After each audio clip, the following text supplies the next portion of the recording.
Stories the Buddha taught about living mindfully and wisely. The stories the Buddha taught about life impart profound and essential lessons on how to live meaningfully and correctly, relevant to everyone. The Buddha's teachings through these stories enable people to perceive and confront life's challenges wisely and with understanding. Below are 10 stories the Buddha taught about life and the meaning of each story. First story: living in the present. One beautiful day, as the Buddha was walking, he encountered a man who was very anxious and fearful. The man asked the Buddha, "Master, I am worried about my future. I do not know how it will turn out. What should I do to ensure everything goes smoothly?" Seeing the worry and fear on the man's face, the Buddha said, "Focus on the present. Do not worry too much about the future. Live righteously and honestly. Do well in what you are doing right now. If you live rightly, the future will automatically become good." The man was satisfied with the Buddha's answer and decided to follow that advice. Indeed, the man lived righteously and honestly, worked diligently, and treated others kindly. As a result, his future became bright and happy. This story teaches us that to have a good and happy life, we need to focus on the present and work diligently, honestly, and kindly. If we live rightly, the future will automatically become good. Second story: one day, a man approached the Buddha and asked, "Master, I find it very challenging to maintain peace of mind. I am always anxious and preoccupied with trivial matters. How can I keep my mind at peace?" Recognizing the man's suffering, the Buddha replied, "Imagine a cup filled with water. If you wish to add more water to the cup, you must pour out some of the existing water. Similarly, if you desire to attain peace of mind, you must relinquish negative and unnecessary thoughts." Feeling relieved by the Buddha's answer, the man began to focus on positive thoughts and living in the present moment. As a result, he discovered peace of mind within himself. This story teaches us that to find peace of mind, we need to let go of negative thoughts and concentrate on positive thoughts in the present moment. Only by overcoming negative thoughts in the mind can we find peace and happiness in life. Third story: one day, a man sought out the Buddha and asked, "Master, I want to know the secret to a successful and happy life." The Buddha replied, "To have a successful and happy life, you need to know what is most important." The man inquired further, "And what is that, Master?" The Buddha said, "The most important thing is love. Love those around you, love yourself, and love your life. If you have love, you will find happiness in everything." The man felt touched and satisfied with the Buddha's answer and decided to follow that advice. Indeed, the man began to love others, love himself, and love his life. As a result, his life became more vibrant and joyful than ever before. This story teaches us that to have a successful and happy life, we need to love others, love ourselves, and love our lives. Love is an essential factor in life, and it can bring happiness to us and those around us. Fourth story: one day, a young man approached the Buddha and said, "Master, I cannot find happiness in life. I feel lonely and desperate." The Buddha looked into the man's eyes and said, "I have a lesson to teach you. Go to a temple and find someone in distress. Then, offer them an apple and inquire about their situation. Listen carefully to their answer." The young man followed the advice and went to a nearby temple. There, he encountered a man sitting in a corner, observing other worshippers.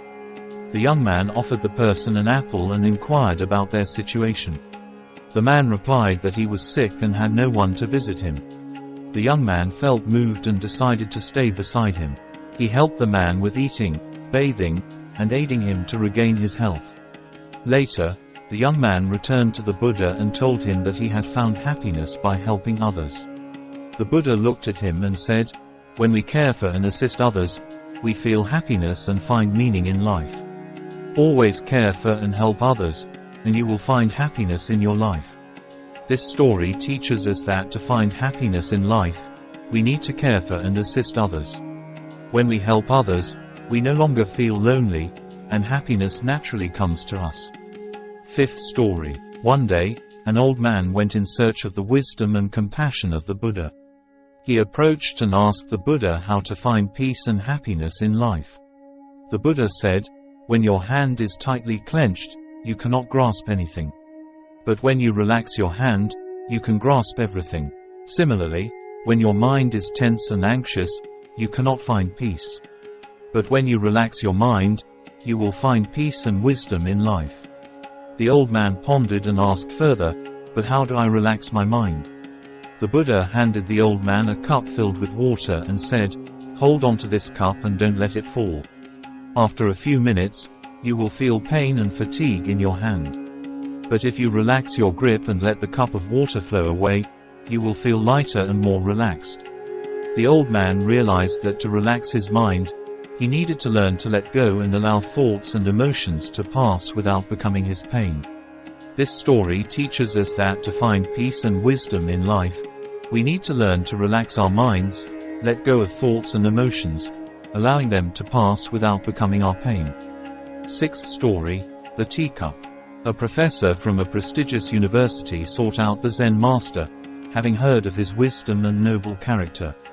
To showcase himself to the Zen master, he boasted proudly about all the titles and degrees he had acquired throughout the years of diligent study and work. Then, the professor stated the purpose of his visit, which was to learn about all the wisdom of Zen. Instead of providing an answer, the Zen master invited him to sit down and brewed a pot of tea. He poured a cup for the professor, and when the cup was full, he continued to pour.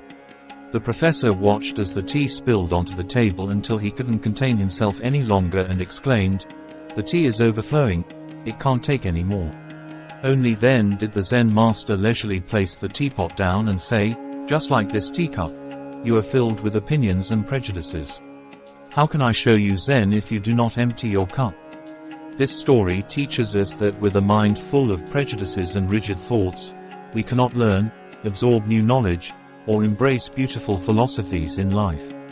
Demonstrating a humble attitude and relinquishing stubbornness is akin to emptying the cups of our souls. Seventh story, the gift. One day, as the Buddha was expounding his teachings to his disciples under a large tree, a Brahmin monk suddenly approached to insult him, intending to attack him. However, under the wise gaze of enlightenment, the Buddha responded to the angry attitude with complete silence. Astonished by the Buddha's composed reaction, the Brahmin monk asked why he remained silent while being cursed at. The Buddha calmly replied, "If I offer you a gift, and you do not accept it, then to whom does the gift belong?" "It belongs to you," the man replied. The Buddha nodded and explained, "Likewise, if you curse me, and I do not accept it, then it belongs to you." The lesson here is, although some people choose to waste their time and energy on us with offensive words, we have the right to choose whether to accept it or not. Just like how we choose to accept a gift or return it to the giver. If you accept, you hold the gift. If not, the one who offends you is simply a pitiful individual left alone with their negative behavior. Eighth story, crossing the river. There was an elderly monk leading a novice monk on a pilgrimage. Along the way, they encountered a swiftly flowing river. On the riverbank stood a young and beautiful woman, her face filled with worry as the nearest bridge was broken. She desperately wanted to cross the river but dared not venture into the rushing waters. Without hesitation, the elderly monk took the initiative to carry the woman across and placed her safely on the other side before continuing on with the novice monk. Witnessing this, the young novice was troubled. He knew that monks were not allowed to touch women, so he felt uneasy, thinking that his master had violated the monastic precepts but dared not inquire. Walking and contemplating, unable to contain himself any longer, the young novice spoke up, "Master, you have broken your vows. How could you carry a woman across the river?" Upon hearing the reason for the novice's agitation, the elderly monk burst into laughter. He said, "I put her down long ago, but you are still carrying her for such a long journey." The response of the elderly monk helps us understand that sometimes we carry the burden of the past with feelings of resentment, guilt, and anger. And sometimes we even make it much heavier than it actually is. By accepting that those strong emotions are not entirely our present life and learning to let go, we can alleviate the pressure on ourselves and those around us. Ninth story, finding the needle. On a late afternoon, in a certain alley, people saw an elderly lady of frail appearance. It seemed like she had lost something and was searching for it. "I'm looking for a needle," the old lady said. Everyone present began to search for the needle with her. After a while of searching in vain, people gradually lost patience and asked the old lady, "The road is long, and the needle is very small. Can you be precise about where you dropped it?" "Inside my house," the old lady replied. Upon hearing this, someone angrily exclaimed, "Are you kidding? If you dropped the needle inside the house, why are you searching outside?" The old lady replied calmly, "Because outside, there is sunlight, but inside, there is none." The story reminds us that often for convenience, we seek external values when they are actually found within ourselves. Why do we search for happiness outside of ourselves? Is it because we have lost it there? 10th story. Forgiveness. Among the Buddha's cousins was Devadatta, who harbored envy and was determined to harm the Buddha. One day, while the Blessed One was standing on the slopes of Mount Vulture Peak, Devadatta climbed to a high peak and pushed a large boulder to roll down towards the spot where the Buddha was standing. Fortunately, as the boulder rolled closer to the Buddha, it was blocked by other rocks. However, the force and weight of the boulder upon impact caused it to shatter, sending several small fragments flying. One of these fragments struck the Buddha's left foot, causing him to bleed profusely. As for Devadatta, he later fell seriously ill, suffering continuously for many years, confined to bed, unable to go anywhere, with none of his former supporters coming to visit. During his illness, he had many moments of reflection on gain and loss, success and failure, and reconsidered his actions in the preceding years. The Venerable One sincerely repented and wished to see the Buddha before passing away. At that time, he was very weak, unable to sit up, only able to gaze earnestly at the Buddha with eyes pleading for forgiveness.